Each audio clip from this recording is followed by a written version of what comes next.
Hey les bambing, j'espère que vous allez bien, en tout cas moi ça va nickel.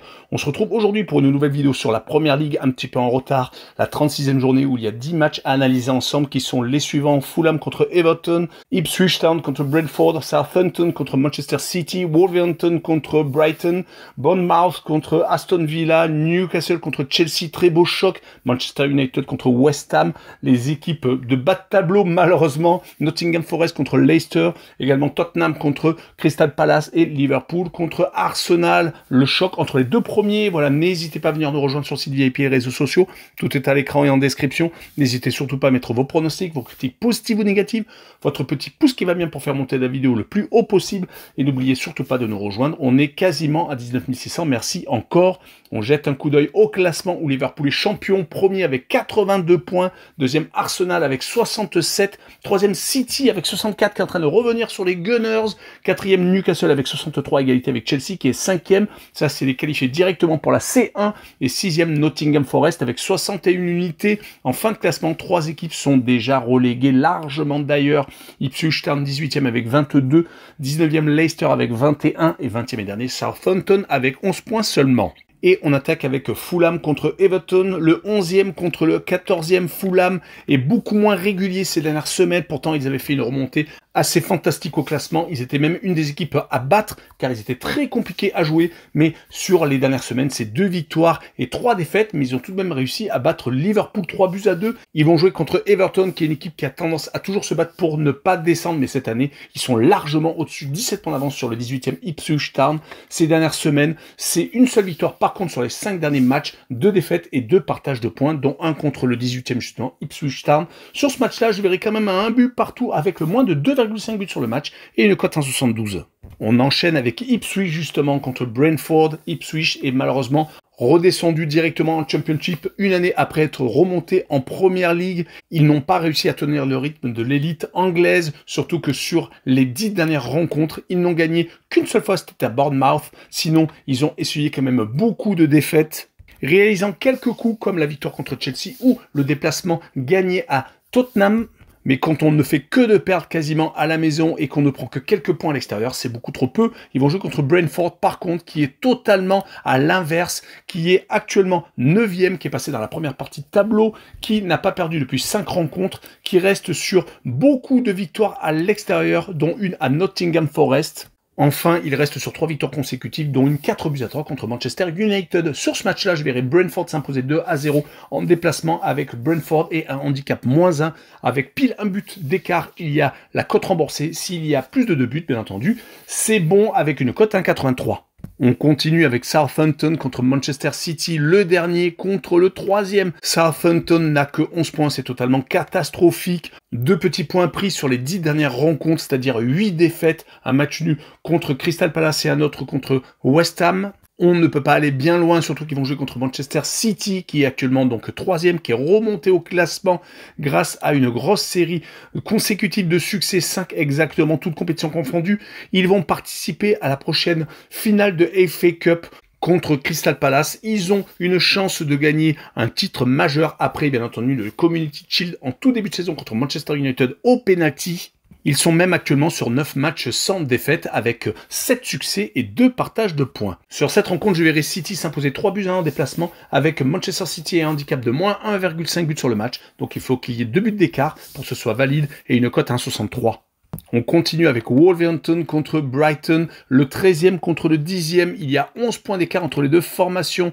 Brighton est actuellement sur la pente descendante. Une seule victoire sur les 8 dernières rencontres. C'est plutôt inquiétant. Ils avaient été sortis de la FA Cup par Nottingham Forest au penalty.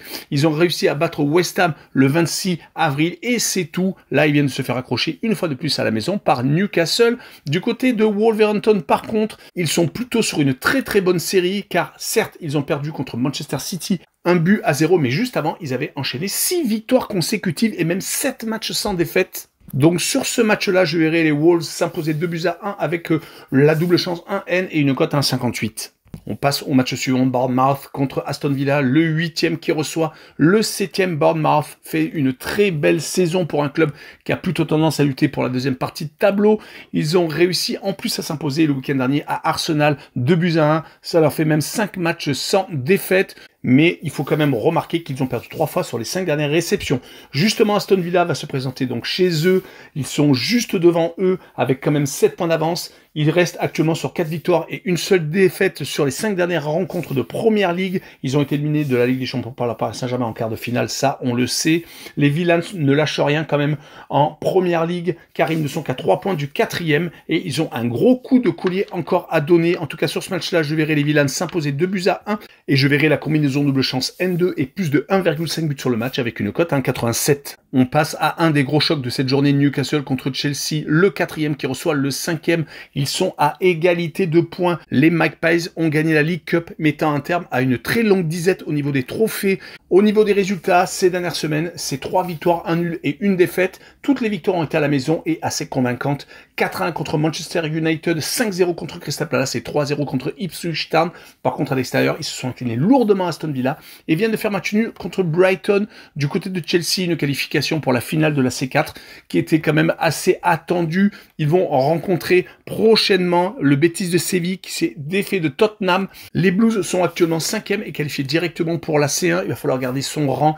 Mais quand on voit qu'ils ont réussi à s'imposer 5 fois sur les 5 derniers matchs, toutes compétitions confondues, ils sont plutôt en forme. Mais je verrai quand même Newcastle s'imposer 3-1 avec les Magpies qui marquent le plus de 1,5 but sur le match et une cote à 1,84. Le match suivant est Manchester United contre West Ham, le 15e contre le 17e, totalement hallucinant pour des équipes qui avaient tendance à être toujours dans le top 6, voire même mieux. En tout cas, Manchester United vient quand même de se qualifier pour la finale de la C3 après avoir écarté en milieu de semaine l'Athletic Bilbao, gagnant 3-0 match aller, ayant profité bien entendu d'une expulsion d'un Espagnol. Et finalement, ils ont renversé la situation au match retour, perdant 1-0 et gagnant 4-1. Heureusement qu'il y a la C3 car en Première Ligue, c'est totalement catastrophique. Ils ne gagnent plus depuis 6 rencontres. C'est vraiment une équipe qui a tendance à être à réaction. En tout cas, 4 défaites et 2 matchs nuls en Première Ligue, comme je viens de le dire. Du côté de West Ham, c'est pas beaucoup mieux, c'est même encore pire. 17e, 15 points d'avance sur le 18e. Heureusement que les 3 derniers ont vraiment été à la rue, car West Ham ne gagne plus depuis 8 rencontres. C'est totalement hallucinant. Seulement 4 matchs nuls et 4 défaites. Mais comme Manchester United va peut-être faire tourner pour opposer un peu ses cadres et que West Ham va peut-être essayer quand même de prendre quelques points à l'extérieur, je verrai un but partout avec les deux équipes qui marquent et une cote 1,62. On continue avec Nottingham Forest contre Leicester. Nottingham est peut-être en train de s'écrouler au mauvais moment. Une seule victoire sur les 6 dernières rencontres. Heureusement qu'ils ont réussi à s'imposer à Tottenham, sinon ce sera encore pire. Ils ont été malheureusement sortis en demi-finale de la FA Cup par Manchester City 2-0. Ils sont encore 6e mais n'ont que 2 points de retard sur Newcastle et Chelsea. Il va falloir absolument remporter ce duel contre une équipe qui est reléguée. Leicester a remporté le duel des 2 derniers contre Southampton le week-end dernier, gagnant 2-0. Mais malheureusement, c'est trop tard. Ils ont 16 points de retard sur le 17e. Et quand on voit que sur les 7 derniers déplacements, ils n'ont fait qu'un petit match nul et 6 revers, je les vois donc s'incliner 2-0 à Nottingham avec les deux équipes qui ne marquent pas et une cote 1,78. Le match suivant est Tottenham contre Crystal Palace. Tottenham vient de se qualifier pour la finale de la C3, éliminant Bodo Glimt, gagnant l'aller et au retour. C'est bien entendu l'objectif de cette saison. Comme Manchester United, il faut absolument avoir une place en Champions League la saison prochaine, avec bien entendu 7 victoires en C3. Ils peuvent avoir ce précieux sésame. Sinon, en championnat, c'est totalement hallucinant. Comme ils sont vraiment pas bons. 4 matchs sans victoire actuellement, 3 défaites et un match nul qu'ils ont obtenu à West Ham. Mais sinon, sur les 10 dernières rencontres de Première Ligue, il n'y a que 2 victoires et encore c'était contre Ipswich Town et Southampton, donc le 18e et le 20e. Ils vont jouer contre les Londoniens Crystal Palace qui sont 12e, qui ont eu une très belle série à un moment donné, même s'ils restent actuellement sur 4 matchs sans défaite, mais ils font beaucoup trop de matchs nuls, 3 exactement. Une seule victoire, c'était contre Aston Villa, mais c'était à la maison. Ils ont à l'extérieur une très belle période, mais là, cela fait 4 matchs qu'ils ne gagnent plus. Sur ce match-là, je verrai quand même un 2 buts partout, et je verrai le home no bet et le match nul rembourser ces victoires de Tottenham à la maison pour assurer le coup, une cote à 2,29. Et on finira avec Liverpool contre Chelsea. Les Reds sont champions d'Angleterre pour la 20e fois. C'est vraiment un très bel exploit pour le nouvel entraîneur Arne Slot, qui a remplacé l'entraîneur emblématique Klopp, qui avait ramené une Champions League et encore un titre, le 19e exactement, que les supporters des Reds attendaient depuis très longtemps. Ils viennent de perdre le week-end dernier contre Chelsea, mais il n'y avait pas d'importance car le plus important était de gagner contre Tottenham le 27 avril. Ce qui a été fait avec une très large victoire, 5-1. Ils vont jouer contre des Gunners qui viennent donc de se faire éliminer de la Champions League par le Paris Saint-Germain, perdant à l'aller et au retour. Et il n'y avait pas grand-chose à dire, même s'ils ont très bien commencé la rencontre. Finalement, le Paris Saint-Germain a marqué 2 buts pour finalement s'imposer que 2-1. En tout cas, Arsenal va finir dans le top 3, mais il va falloir quand même ne pas s'écrouler totalement, car ils n'ont que 4 points d'avance sur le 5e. Heureusement qu'ils ont quand même 6 points d'avance sur le 6e. Les Gunners restent sur 3 défaites consécutives, 2 en Champions League et 1 à la maison contre Bournemouth, où ils ont été renversés. Ils restent quand même sur 4 matchs sans victoire.